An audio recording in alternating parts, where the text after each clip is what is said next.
guest today is one of the incredible guitar shredders of all time. He has a brand new album coming out on May 27th called I Can Destroy. I'd like to welcome Paul Gilbert. Hi, Paul. Nice to meet you. Nice to meet you, too. Man, it's an honor to speak with you. I'm a big fan, longtime fan. Is this your home studio? Where are you talking to me from? Yeah, I just moved in. I moved to Portland, Oregon. You know, I moved into my house a couple months ago, so I'm just sort of getting things worked out. Cool. Why Oregon? What's up there? Oh, well, it's spring here. I'm really not that flowery of a person, but man, I'm blown away by the spring up here. But in general, there's all kinds of things. I would say why Portland? It's still on the West Coast, and not that makes any sense. But growing up on the East Coast, for some reason, you know, the grass is always greener on the other side, and it just felt like moving west felt right to me. And I lived in LA for probably 20 years if you add it all up. Right. And I lived in Japan for a while. I lived in Las Vegas for a while, and I just sort of felt like I did everything that I was ever going to do in Los Angeles, and you know, I would just be doing the same thing over and over again. And you know what it is? I finally, it took me a long time, but here's the reason: walkability. Yeah. Because I'm not an exerciser. I've got my little 6-pound weight on the floor, and I never use this. I never picked it up. Right. I picked that up since I've lived here, and but if I have to take a walk in order to get to the place where lunch is, then I'll do it. And that's what happened. I moved to a place where like there's food carts 6 blocks away, and there's a restaurant around the corner, and you know, so I'm walking a lot more. I got my bicycle all fixed up, and so you know, this year I'm going to be 50, so I've got to get myself in shape, and I'm not going to do it by exercise. I'm going to do it by, like, you know, it's easier to walk somewhere than to drive somewhere. And they have good coffee up there, from what I understand. That's what I always hear. It's fantastic. Although last night was the first night that I got enough sleep where I don't think I'm going to need coffee today. There you go. So the 17th studio album called I Can Destroy, coming out May 27th. Mm-hmm. You know, you've been prolific, man. You don't ever stop. There's a new album kind of one way or another coming out all the time. What drove you to put this one out now? How'd the writing happen? How'd it come together? I think the first inspiration was my record company in Japan making the suggestion that perhaps I should get a real producer. And that helps. Well, and actually, I've worked with some great producers, but mostly my solo albums have been self-produced, and they said, you know, why don't you go get somebody who's you know big top awesome producer. And I thought, man, that'd be a blast. You know, that'd be a luxury, actually. Right. So I had worked with Kevin Shirley before with the Mr. Big album called What If, and I really enjoyed the process and the result. So I contacted Kevin, and he was willing to work with me as a solo artist, which was flattering. And you know, we had some meetings about it, and I got excited because he was willing to you know, to let me be me. But you know, I didn't have to change or go in some other direction. I could just still be myself, but just better. And I knew I would have to be better because I know the way Kevin works, and that is, you don't really do a lot of takes or a lot of fixing. And so I knew I would have to bring him a great band that was rehearsed and ready to go. And that put a lot of pressure on me, good pressure to do just that. And that. So I started assembling a band that I knew would sound good without overdubs. You know, I got 2 other guitar players, 2 guys that can sing really well, and that way we could have, you know, guitar harmonies and basically a live performance that would sound like that would still sound like a record. It wouldn't sound, you know, so raw that you're missing production. You know, it would be you know, it could be live and produced at the same time. So that was my inspiration for putting a band together with more guys than I usually would have. Yeah, and to that end, you got Thomas Lang on drums, who, you know, is sort of known real well as a beast of a drummer. You know, how is it working with that guy? And And does he? Well, you saying you worked on it sort of live. So was he in the rehearsal process and tracking, or sometimes these days the drums come on sort of later.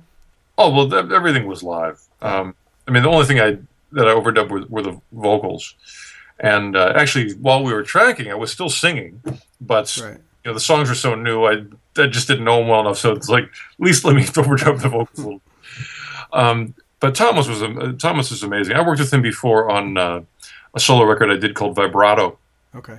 and we also did the Vibrato tour together, and Thomas is a great combination of a guy who can play anything, but is also just really groove oriented, and he's not going to mess up a song just because he wants to put in some tricky part, and that's hard to find. In any instrument, if you take an instrumentalist who's worked so hard to get to this, incredible degree of skill in their instrument, they want to do it. And but the thing is that it actually does take an incredible degree of skill just to lay down a great groove. And Thomas does both those things, laying down a great groove and also, doing the more athletic stuff, at such a world-class level. It's just at the end of every song, the whole band's just sort of looking at him going like, oh my God. Actually, I felt guilty because, you can work hard as a guitar player, but it's just your little teeny fingers. Right. And Thomas just like, he's sweating and he's, his arms and legs are going. So much work, yeah. And we were doing the title track, "I Can Destroy," and, after like, 4 or 5 takes, I'm going like, well, shouldn't we let Thomas rest? Like, oh, I can do it. A couple of the tracks on the album that stood out real quick when I was listening to it. First of all, the opening track is great. Everybody use your goddamn turn signal. Yeah. So of course the best, one of the best titles ever for a song. But did that come from you got frustrated driving? Is that where that happened? Maybe that's one of the reasons that I moved to Portland is like I talked about. Well, driving in LA is notorious, right? That's a bad thing. And actually, LA drivers, they're fine. There's just more of them. Right. It's just a lot of them, and I think the area where I lived, it was in the Hollywood Hills, and it's a little. I mean, I lived there, so I knew my way around. But I think a lot of people are like looking for the Hollywood sign, and they're just like, they're not really paying attention to where they're going, and they never signal. And I'm going home every day. I know where I'm going. I'm trying to get home, and there's people just stopped in the road and like, are you gonna turn? Are you gonna go? So, after living there for decades, that song came out, and it's very true to my heart. And I actually, if a lot of people listen to it, I think I could save some lives. Yeah. Right, we'll use it as a PSA or something. I think I could be making a difference. That's right. I mean, as usual with your albums, there's all different styles, and you kind of sway from maybe some heavier tracks to different things. And there's one woman too many, which is kind of maybe jazzy influenced or something. How do you decide what styles you want to go towards and stretch your boundaries one way or another when you're writing? Well, I'm kind of juggling two things. I'm juggling the fact that my guitar playing, I mean, of course my guitar playing has limitations, but in general, I think most people wouldn't say that. Well, any player does. I mean, there's stylistic ones. I mean, I'm never, I don't have time in my life to be like a country finger picker. Sure, okay. Yeah, I'm not going to play like Chet Atkins. That's not going to happen. Right. But overall, in the styles that I'm really interested in, my guitar playing lets me do what I want to do. I don't feel a lot of technical limitations. As a singer, on the other hand, I feel vast limitations. And so combining these things two together is an interesting mix. And the solution for it is often to write the lyrics and write the lyrics first, and to get an idea of what I'm going to sing, and within my limitations, right. And then I can sort of go to town and have fun with the music, or to support that. And so a song like "One Woman Too Many" was absolutely a lyric first song. Before I was going to bed one night, I just had this idea, and got up, went to the bathroom, and typed it all into my iPhone, and got up the next day and had 6 verses or whatever. And and absolutely no music. And so I just started, saying, well, should this be? Should it be a slow blues? Should it be a faster thing? And it was one of the things about working with Kevin is the production goes so quickly that a lot of times you have to make decisions very quickly, and which is wonderful, because I could have sat there for 2 weeks going like, well, I don't know, should it be reggae? Whereas Kevin's like, hey, we the clock's ticking, come on, let's figure something out. And so I just went with it, and the one I went with was that more. I don't know. To me, it's almost. I know very little about Latin music, but to me, it almost has like this little Latin flavor or something. I don't know why. Yeah. I could be, and I'm probably wrong. But, or maybe it even has like a little bit of like a Gary Moore, Thin Lizzy. I don't know.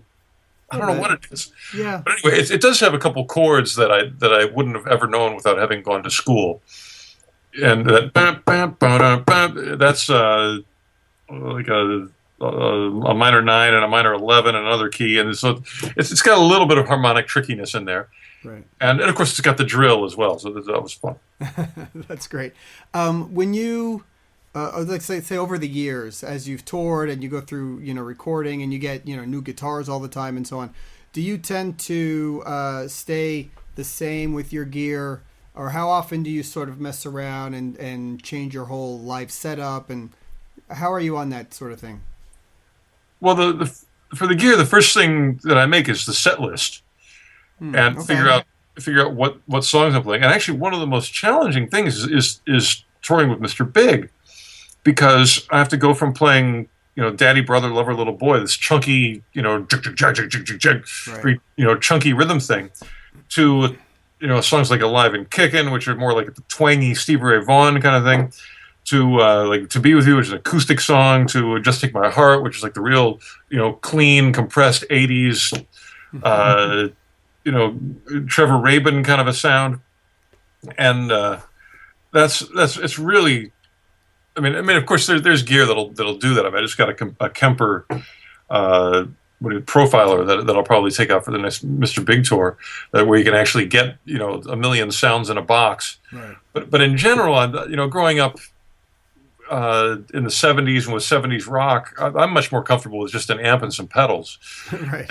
And so, that's that. I don't know how well that works for Mr. Big. For my own stuff, that works pretty well. And it's just I just build the pedal board depending on what the set list has in it, and try to make it work for that. Oh, there you go. What about the Great Guitarscape weekend that you have going on coming up in July? Tell me about that. What's going on there? Well, it's actually everything except the weekend. Oh, okay, right. It's from Monday through Friday, but it's in the summer, so hopefully people have some time off to come out. It's the third one I've done. In a way, the fourth one, because I did a camp with Joe Satriani in between as well. But it's the third Great Guitarscape I've done, and I just bring out some other players who I think are fantastic, and who also are able to communicate what they do. And it's become sort of a guitar commune. We all have breakfast together and lunch together and dinner together and jam together, and it's a nice amount of people. I usually the previous ones I did were all averaged around 80 people, and give or take 5, and so it's enough to get a vibe. Right. When my band's doing a performance, we're it's a super intimate venue, and we can get the feeling like it's a rock show, but at the same time it's a small enough amount of people where I can actually jam with everybody, and that's a blast. That's the thing. For the at first I was a little worried, like with this, because 80 people is actually kind of a lot to get close to. But they're cool people. I think I'm very fortunate in that the people that seem to be drawn to my music are pretty normal people. Right. Other than their guitar fanatics. Right.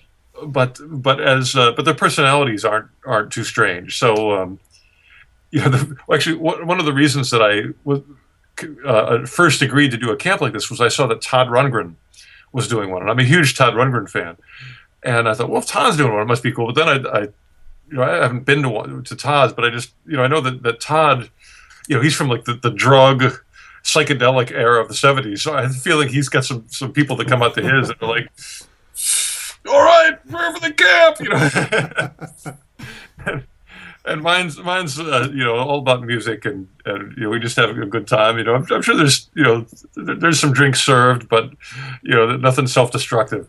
Is there a like instructional component to it? You guys break off and you do lessons with some of the people and stuff? I mean, it's the days are filled with seminars and from everybody. I'm teaching one or two seminars a day, and the other guests are, the other teachers are as well. And I say teachers, but they're rock legends. We've got guys from Megadeth. We've got Andy Timmons, Bruce Bouillet, who I played with in Racer X. Bumblefoot, played with Guns N' Roses, so we've got road stories, that to top anybody's, and but everybody's a normal person, it's not. I mean, there's a lot of these rock camp kind of things, and some of them, I get the feeling are like, you get to have a picture next to the guy with the best leather jacket in the world, and this is much more, musical bonding. We really do. I make it a point to jam with everybody. I mean, you don't have to if you're right. If that's a worrying prospect, you don't have to. No obligation. But if you're into it, we'll do it. I imagine a lot of people must be super intimidated jamming with you guys. But then, then there's those guys that will stand up there and think they're already better than you, right? So they'll take you on and try and challenge who's faster, that type of thing. Well, I try to make it a welcoming experience. I try to make it more of a conversation rather than a competition. Yeah, exactly. I like the idea of those things. There's I think the Winery Dogs have a weekend, and a bunch of other people. They're doing these things where you get closer to the bands these days. That seems to be a kind of a new way to reach your fans, as opposed to what maybe was available 10, 15 years ago. Well, it's a lot different than when I was a kid. I remember the idea of meeting somebody who was on a record that I listened to was just impossible, unimaginable. Right. And it was surprising to me, because after we do these camps, the people a lot of times will fill out a review that the camp organizer gives to them, and I read them all, and again, my expectation is that everybody wants to jam, play some music, and they do, but so many people are like, man, I just loved having breakfast with Paul. Right. And where are you going to I when would you think that you would ever do that? And I have a good time. We have some bacon. But I never imagined that I would be that the Paul Gilbert breakfast experience would be that valuable of a thing. But I'm glad that people like it. Yeah, that's right. I'm nice. So when you're not playing guitar, if there is a time when you're not playing guitar, what do you do? And especially now that you're up sort of away from LA, I mean, what's your off time like, and how much off time do you even take for yourself? Well, I never really did give myself off time before, because I love music so much. There's always something to do. Sure. But now I'm the father of a 1.5-year-old boy. Oh, there you go. And so that's a whole story. And so it's really fun just to show him what exists in the world. So taking him to the zoo and watching him when he sees a lion, that kind of stuff is a lot of fun. Yeah, that's great, man. Taking a look back at your long career, I mean, you've been everywhere, #1 hits, solo albums, world tours, the whole thing. Is there anything that stands out to you that's like, wow, that was the pinnacle of whatever you might have accomplished or done? Well, I mean, there's the things I can, sort of the list of bragging rights, like, #1 single and then played arenas, but the things that actually meant the most to me were a lot of times the things that happened for the first time.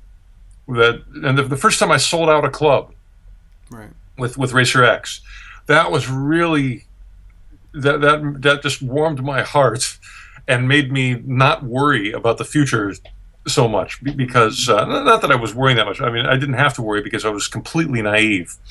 But the first time we sold out the Troubadour in LA, and when I say sold out, it was we could barely get backstage because there's so many people packed into the club, and just that feeling of like, this is my band, and I put it together, and people like it, and we're in Los Angeles, and that moment really felt like I might really be able to do this. This might actually work. I mean, not that I would have stopped, if it didn't, because I just loved it, but to have other people respond to it, that was a great day. Besides that, I would say a lot of just in the end, I think any musician, whatever part of it you find, it becomes an art. And I think that's different for different people. I mean, somebody like David Bowie was a great musician, but also he was like a great, fashion icon. And so I'm sure that was an art to him, and became something that he would spend time on and tinker with and dream about and think about.